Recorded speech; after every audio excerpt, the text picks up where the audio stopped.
Kidlat News Updates. Mga balita ngayon, nationwide trillion peso march sa November 30 pinaghahandaan na ng PNP.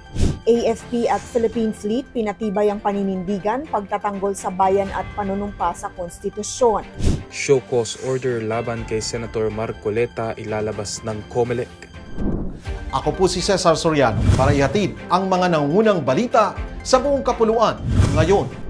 Naghahanda na ang Philippine National Police o PNP para sa nationwide trillion peso march sa Nobyembre 30 sa gitna ng patuloy na panawagan para sa pananagutan sa umano'y bilyong pisong anomalya sa flood control projects.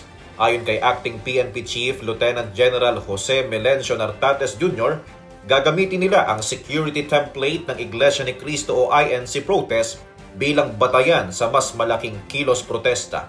Tiniyak ng PNP ang sapat na tauhan, kagamitan, medical teams at koordinasyon sa LGUs upang mapanatili ang kaayusan. Babala ni Nartates maximum tolerance sa mapayapang protesters pero zero tolerance sa anumang kaguluhan.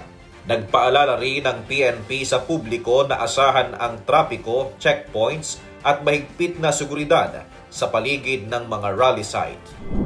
Pinatibay ng Armed Forces of the Philippines o AFP at Philippine Fleet ang kanilang paninindigan sa gitna ng mga banta sa bansa, kasabay ng pagsisimula ng Unilateral Naval Drill na exercise pagbubuklod 15-25 sa Subic na tatagal hanggang November 21 at ng makabuluhang panunumpa ng AFP personnel sa harap ng mga religious leaders sa AFP Grandstand.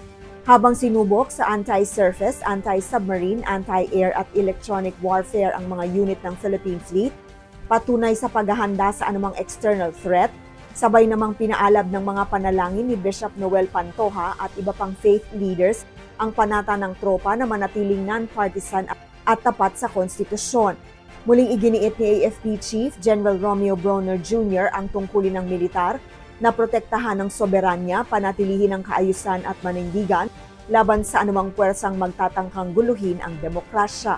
Maglalabas ang Commission on Elections o COMELEC ng show cause order para kay Senator Rodante Marcoleta sa susunod na linggo upang pagpaliwanagin siya sa umano'y inconsistencies sa kanyang idineklarang gastusin sa kampanya para sa 2025 midterm elections. Ayon kay COMELEC Chairman George Garcia, kailangan ng senador ng formal na venue upang sagutin ang mga tanong sa kanyang Statement of Contributions and Expenditures o SOSE, lalo na't iniimbestigahan na ng COMELEC ang SOSEs ng mga kandidato sa 2022 at 2025 polls. Sinabi ni Garcia na may iba pang kandidato na padadalhan ng show cause order at nais ng komisyon na matukoy ang pinagmulan ng mga gastusing iniulat ni Marcoleta na nagdeklara ng higit 120 million pesos na gastos ngunit zero contributions sa kanyang SOSE. Sa isang panayam sinabi ni Marcoleta na kaya wala itong nailagay sa contributions ay dahil ayaw ng donors na mapangalanan sila.